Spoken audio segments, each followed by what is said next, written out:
Liam was just 9 months old when his world and his parents' lives turned upside down. Tiny objects found inside his stomach revealed a mystery no one could have imagined, leaving doctors, investigators, and a whole community in shock. It was a day like any other in the small suburban neighborhood, with sunlight streaming through the living room windows and the faint hum of traffic in the distance. Liam, a 9-month-old baby with curious eyes and a mischievous grin, had been crawling around the apartment, exploring the corners and touching everything within reach. His mother watched him from the sofa, smiling at his small attempts to pull himself up on furniture, unaware that the ordinary afternoon would soon turn into a nightmare. At first, there were only small signs of unease. Liam's playful coos turned into whimpers, and he became unusually fussy. She thought perhaps he was just tired or hungry, but the crying grew sharper, more urgent. His tiny hands clutched at his stomach, and his mother felt a sinking fear she had never experienced before. Something was wrong, and she knew it. By the time she picked him up, Liam's discomfort had escalated dramatically. His body trembled slightly, and his normally bright eyes were filled with confusion and distress. Concern turned to panic as she noticed him refusing to eat or drink, pushing away even the milk he normally adored. She rushed to gather her baby and drove frantically to the nearest hospital, her mind racing with possibilities: teething, stomach flu, maybe an allergic reaction. None of the explanations seemed to fit the intensity of his symptoms. When they arrived, the hospital staff quickly took Liam into the emergency room. Nurses monitored his vital signs, noting a rapid heartbeat and signs of pain that alarmed even the most experienced pediatricians. Initial examinations revealed nothing obvious. No external injuries, no signs of infection. Yet the baby's condition was worsening. Doctors decided to perform an ultrasound, hoping to uncover a hidden cause. What appeared on the screen left everyone in shock. The images revealed a cluster of small, metallic objects inside Liam's stomach.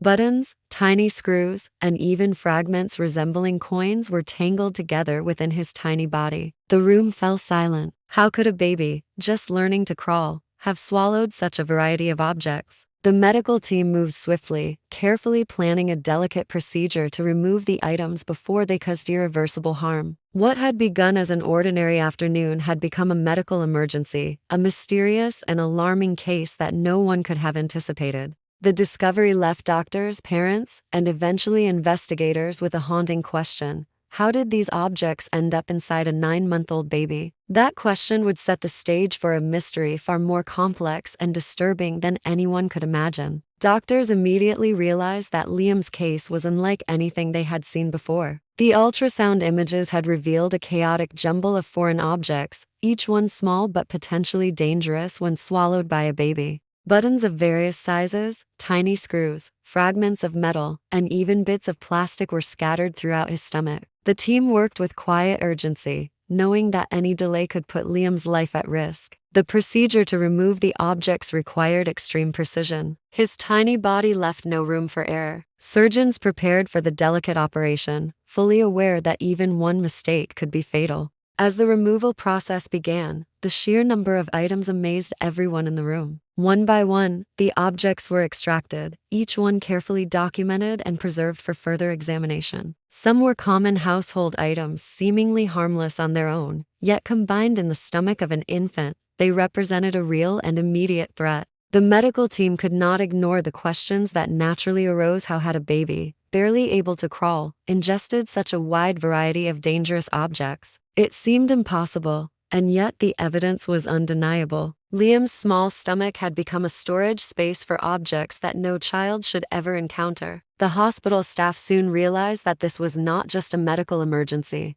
but a puzzle that demanded answers. Pediatric specialists and social workers were called in to examine Liam's home environment. They noted the presence of small items scattered around the apartment, items that could easily be picked up by a curious infant. Yet even with this explanation, the variety of objects remained unusual. The case quickly drew attention from local authorities, who began considering whether this incident was a tragic accident or something more alarming. Throughout the day, Liam's condition remained stable, though fragile. The removal of the items had saved his life, but the emotional weight of the discovery lingered. His parents struggled to process the reality of what had happened, alternating between relief and fear. How had their child survived such a dangerous situation? Why had so many objects ended up inside his stomach? And most importantly, who or what was responsible? The questions hung in the air, unanswered, as experts began to piece together a timeline of events. It became clear that this case was not only about medical intervention, it was a story that would challenge assumptions, uncover hidden dangers, and leave a lasting impact on everyone involved. As investigators delved into Liam's case, a shocking pattern began to emerge. What at first seemed like an isolated incident now appeared connected to other unusual cases in the same city.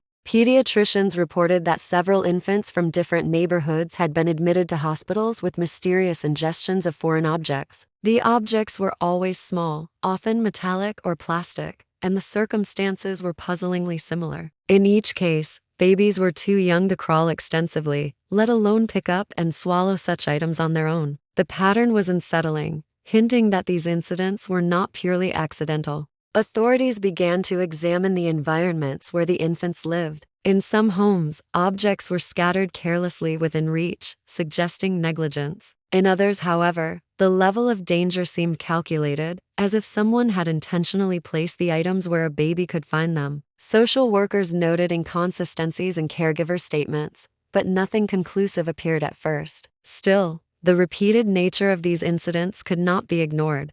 Specialists started considering the possibility that these were not random accidents, but part of a disturbing trend, one that demanded careful scrutiny. The medical team treating Liam also contributed vital insights. Each object in his stomach told a small part of a larger story. Tiny screws matched household appliances, buttons were from clothing, and small coins seemed to appear from nowhere. No single explanation could account for the variety, and the more experts analyzed the items, the more questions arose. Why were infants repeatedly exposed to objects that posed life-threatening risks? Could these situations have been prevented? Or was there a more sinister force at work? Community members grew increasingly uneasy as news spread. Parents began checking every corner of their homes, fearing that their babies could be next. Local authorities received tips from concerned neighbors, some reporting odd behavior, unexplained access to apartments, or strangers moving around residential areas. The tension escalated, leaving families in a state of constant vigilance. Meanwhile, investigators compiled records, noting that some infants had narrowly escaped serious injury, while others had already undergone medical interventions to remove harmful objects. The growing pattern was undeniable. Liam's case was not an anomaly, and the truth behind these incidents was more complex and alarming than anyone had imagined. The city faced a chilling realization. A hidden danger was lurking in plain sight, one that required uncovering the motives and circumstances behind these mysterious ingestions before another child fell victim. The investigation into Liam's case took a darker turn as authorities began examining his home in detail. Every corner of the apartment was scrutinized, from behind furniture to the tiniest cracks in the walls.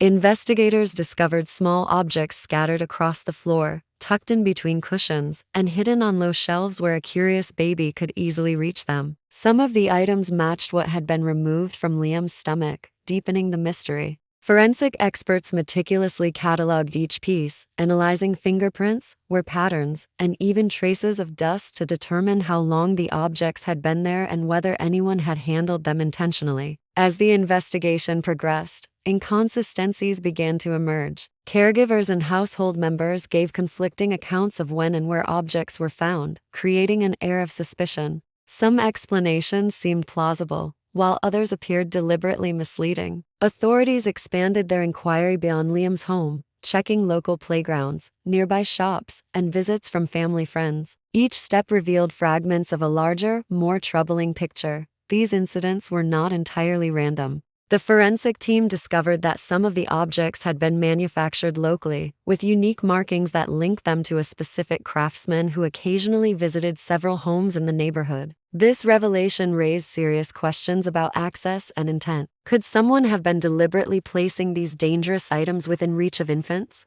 Specialists also compared hospital records from other similar cases and noted patterns in timing and object type that seemed too consistent to be coincidental. Public concern grew as news of the investigation spread. Parents became vigilant, inspecting homes with an intensity previously unseen, while authorities struggled to reassure a community shaken by the possibility of hidden danger. Child safety advocates emphasize the importance of securing even the smallest objects, but the chilling possibility of intentional harm lingered. Despite the increasing tension, investigators were determined to uncover the truth. Every piece of evidence, from the smallest screw to the tiniest fragment of plastic, was a clue that could reveal whether these incidents were the result of negligence, accident, or deliberate malice. The investigation demanded patience, precision, and a willingness to confront uncomfortable truths. Each day brought new discoveries and unsettling questions, drawing the case closer to a revelation that would shock the community and reveal the hidden dangers lurking behind seemingly ordinary doors. Liam's case had become the centerpiece of an investigation that exposed vulnerabilities, raised fears,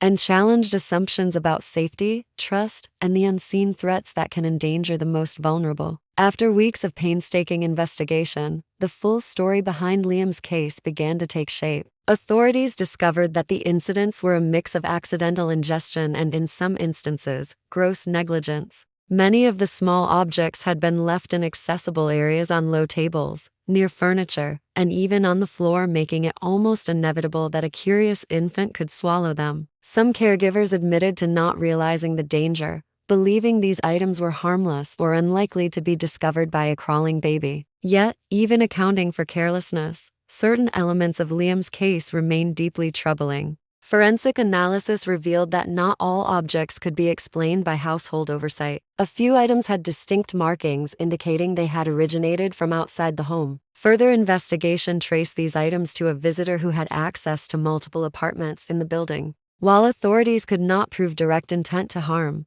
the pattern suggested that someone had deliberately left these objects within reach of infants, either as a cruel experiment or out of reckless disregard for safety. This revelation sent shockwaves through the community. Families who had previously felt secure in their homes suddenly realized that danger could be closer than anyone imagined. Liam's recovery was slow but steady. The surgery had saved his life, and he gradually returned to his cheerful, curious self. Yet the emotional impact on his family lingered. The fear, confusion, and sense of vulnerability would not vanish overnight. For the investigators, the case was a mixture of relief and frustration. They had prevented further harm, but the true motivations behind some of the incidents remained uncertain, leaving lingering questions about trust, safety, and responsibility. The broader implications of the case were significant. Child safety protocols in the neighborhood were revised, and authorities began launching awareness campaigns to educate parents about the dangers of small objects and the importance of vigilant supervision.